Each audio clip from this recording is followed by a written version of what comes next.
Well, hello to my Sunday school friends. It is nice to talk to you. You remember that we've talked about how Elijah was a faithful servant of the Lord, and he lived his life. He did mighty things. He had moments when he was afraid. He was moments when he ran away, but God strengthened him and helped him, and he was a faithful servant of God.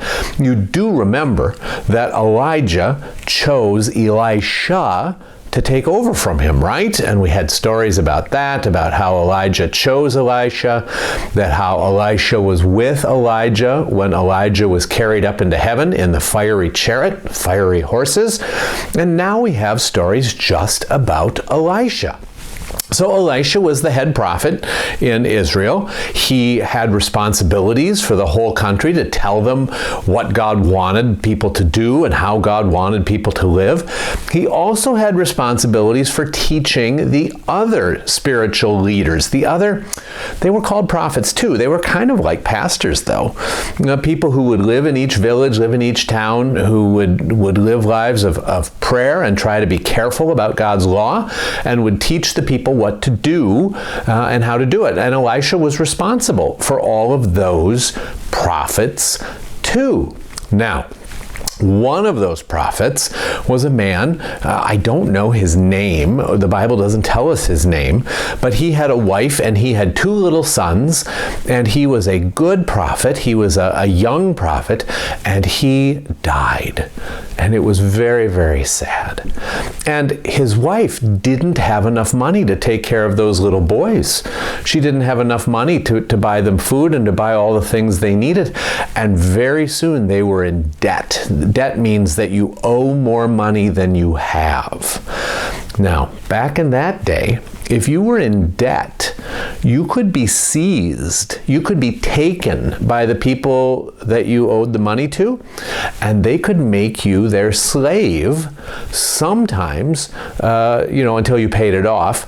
Or Israel had a rule that a debt slave couldn't be kept for more than 7 years. But 7 years is a long time. At any rate, this woman couldn't pay her bills. She owed a lot of money, and she was scared to death. And then one day, one of her creditors, someone to whom she owed all this money, came to the door and said, "I want my money." And she said, "I don't have your money."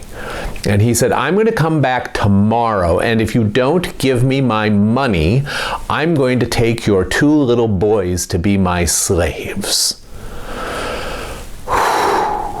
That was so scary.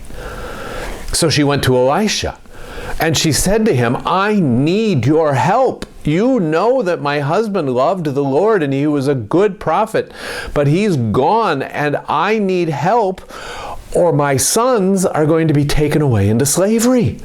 And Elisha said, "What can I do for you? What do you have at home?" And she said, "I don't have anything except a little jar of oil." Not petroleum, not something you'd put in a car. Cooking oil. She had a little jar of cooking oil. And Elisha said, "Good enough. Now, I want you to go to all of your neighbors. Send your sons to all of the neighbors, everyone in the village, and I want you to borrow from them every jar, every pot, every bowl, every kettle, everything they have, the empty ones, and I want you to bring them to your house. And then I want you to shut the door. And then I want you to start pouring that oil." Well, it took her a little bit to wrap her head around that. But then, what's her choice? So she and her sons went door to door in the whole village, and they borrowed every bowl, every kettle, every pot, every jar that they could find, every vase, and they brought them to the house, and they shut the door, and they began to pour that little jug of oil. And that little jug of oil filled a big pot. And there was still oil in the little jug. And so she filled a bowl. And then she filled a vase. And then she filled a jar. And then she filled a kettle. And then she filled another pot. and another jar, and another vase, and another kettle, and another pot, and a bowl, and a big bowl, and a bread bowl, and a cereal bowl, and a little bowl, and a big bowl, and a kettle, and a pot. She kept pouring oil into all of these things. She kept saying to her sons, bring me another. They brought her another. And she kept pouring and pouring and pouring, and the oil in her little jar never ever ran out. And then she said, finally, give me another. And the little boy said to her, Mama, that's it. And she looked around, and the entire floor of their house was covered with all of these bowls and kettles and pots and jars of oil.